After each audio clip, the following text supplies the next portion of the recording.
Será que Jesus é Deus? Olá, bem-vindo a mais um vídeo e hoje a discussão é essa. Jesus é Deus? Eu estava assistindo um vídeo de um pregador americano numa universidade e uma menina coloca em questão o seguinte: você fica falando, mas onde está escrito que Jesus é Deus? Há inúmeras passagens na Bíblia mostrando, afirmando que Jesus é Deus. Eu escolhi aqui uma passagem de João, do Evangelho de João. Você sabe que João, não sei se você sabe, né? Mas João é o quarto evangelho, o quarto livro do Novo Testamento. A gente tem os três primeiros, que é Mateus, Marcos e Lucas, e muitos anos depois foi escrito o Evangelho de João. Por quê? Bom, principalmente porque nasceu uma corrente logo no início da igreja chamada gnosticismo, onde duvidava da deidade de Jesus, se Jesus era realmente Deus, e também uma outra dificuldade maior ainda que eles tinham era de aceitar de que Jesus era humano, que um Deus tinha se tornado humano. Então João, muitos anos depois dos outros três evangelhos, ele lança o evangelho dele, inclusive os outros escritores já tinham até morrido. João foi o último apóstolo a morrer.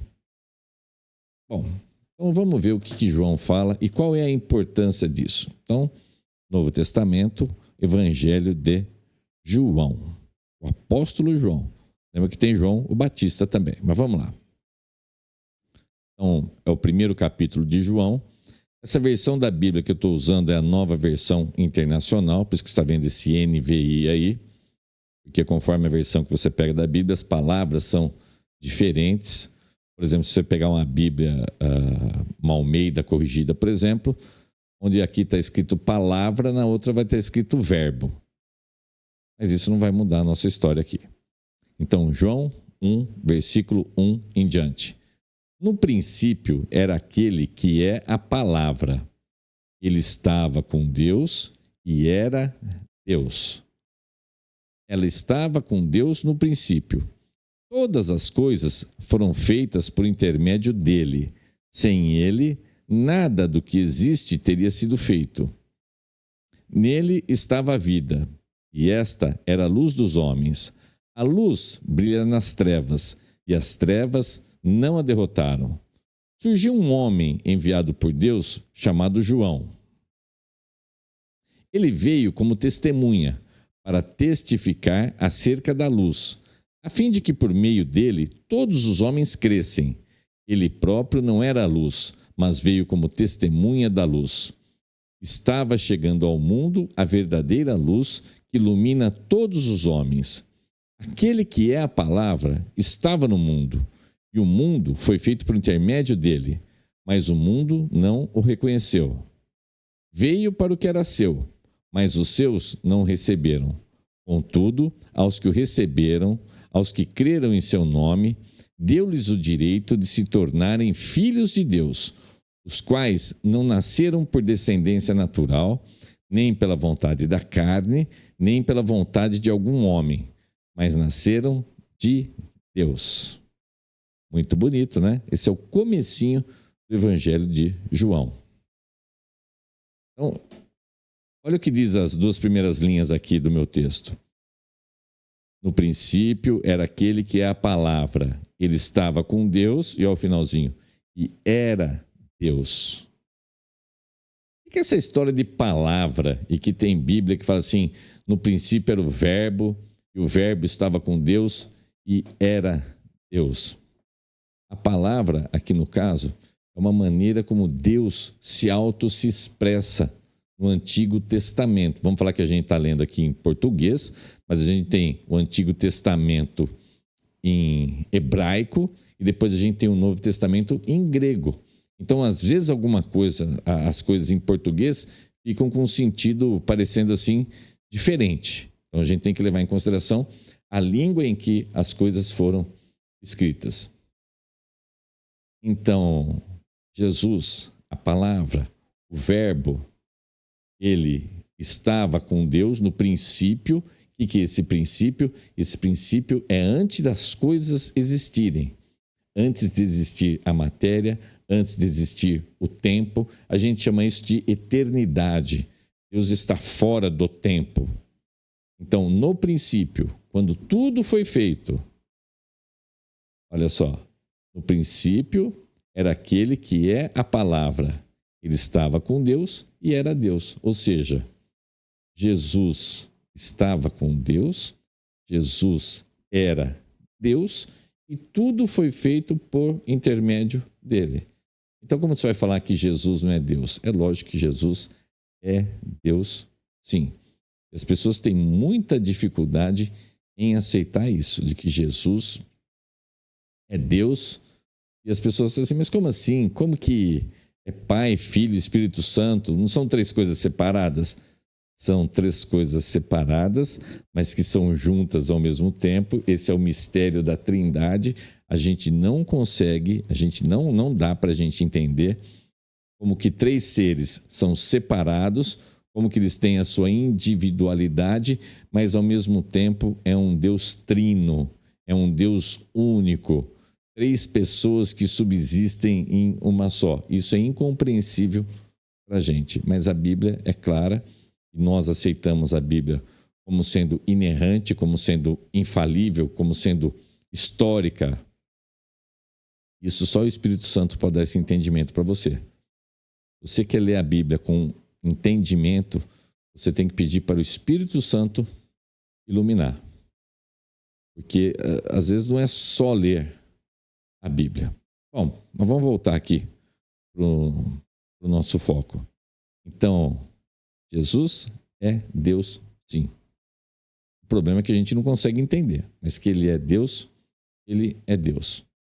E João continua falando que ele veio, ele estava no mundo, mas o mundo não o reconheceu.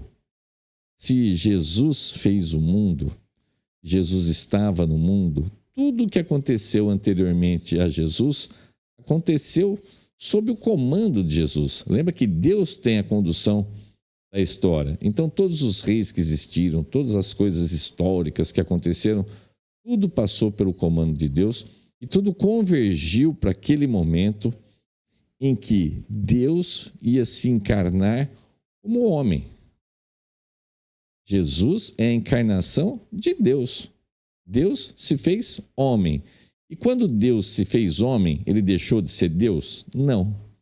Então isso é outra coisa muito maluca, que é você aceitar que Jesus é 100% homem, mas Jesus é 100% Deus. Mas ele é 100% homem e 100% Deus. E ele veio para os seus. O que é esses seus? Ele veio para os judeus primeiramente. Que Deus se revelou. Se Deus não se revelasse, a gente não ia saber nunca da existência dele, do plano de um Salvador. A gente tem escrito no coração as leis de Deus, mas uma revelação plena de Deus é só porque ele se mostrou para nós.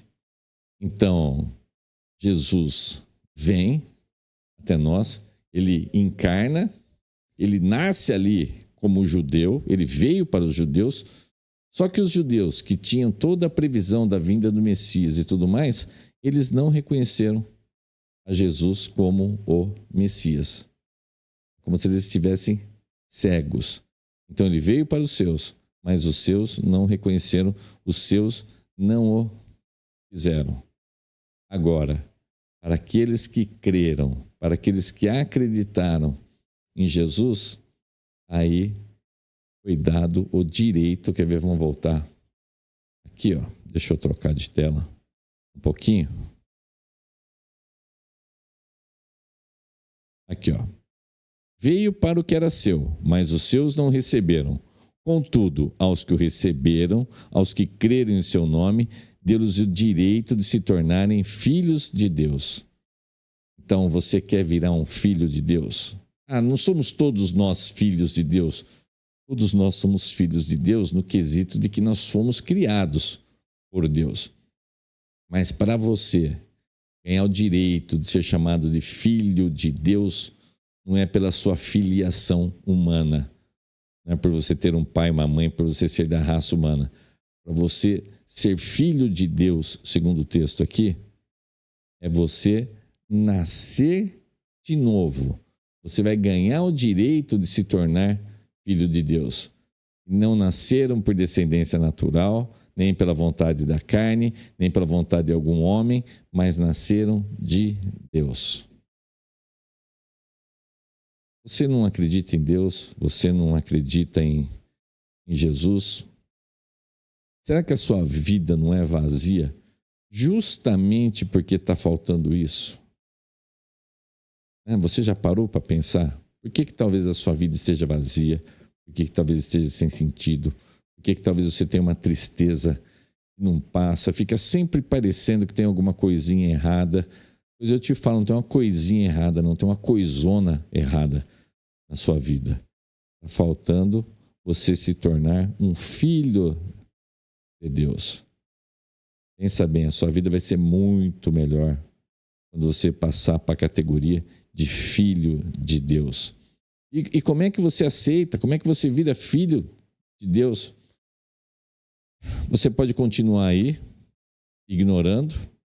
Lembra? Jesus veio para os seus, mas os seus não reconheceram, não quiseram ele. Você pode continuar ignorando, ou você pode reconhecer que Jesus é o Filho de Deus. Ele veio, que ele encarnou aqui, habitou entre nós. Ele morreu naquela cruz para te salvar, para me salvar. Ele morreu no seu lugar, ele morreu no meu lugar. Como assim Jesus morreu no meu lugar? Deus é amor, mas Deus é justiça. Como todos nós somos pecadores, e o salário do pecado é a morte, todos nós merecemos a morte. É por isso que não tem ninguém que você conheça que não morreu ou que não vai morrer. Porque todos nós somos pecadores. O salário do pecado é a morte. Agora, Jesus, ele pagou o preço. Ele fez a justiça de Deus. Então, quando você aceita o Senhor Jesus como seu Senhor e Salvador, quando você crê que ele morreu naquela cruz pelos nossos pecados, ele ressuscitou ao terceiro dia, subiu aos céus e voltará, e você confessar isso com a sua boca, crer com o seu coração, aí você está justificado perante Deus. Não é que Deus simplesmente esquece e fala, agora tudo bem, eu vou esquecer os pecados ali do Daniel. Não, os pecados do Daniel aqui, eles foram pagos por Jesus. Olha que preço que foi pago ali. E se você quiser, Jesus pagou os seus também. Mas a condição é, você tem que se arrepender dos seus pecados. Tem que se arrepender, reconhecer a sua miserabilidade. Reconheceu? Agora então você aceita o Senhor Jesus como seu Senhor e Salvador. Você pede para Ele. E instantaneamente, é instantâneo, você passa a ser justificado através do sacrifício de Cristo que Ele fez no seu lugar. Está tudo certo com Deus. Além de estar tudo certo com Deus, porque a conta foi paga, agora você entra na categoria de filho de Deus, por adoção. E filho de Deus mesmo é só Jesus, mas por adoção, e Jesus é o nosso irmão mais velho. E aí você vai ter a paz de saber que quando tudo isso daqui acabar, você vai para um lugar muito bom, para os novos céus, para a nova terra, onde não existe a tristeza, onde o próprio Senhor Jesus iria enxugar as lágrimas dos nossos olhos. E é lógico que isso vai mudar toda a sua perspectiva terrena aqui também. Pensa nisso. Um grande abraço, que vocês tenham uma excelente semana. Que Deus abençoe, tudo de bom. Tchau, tchau.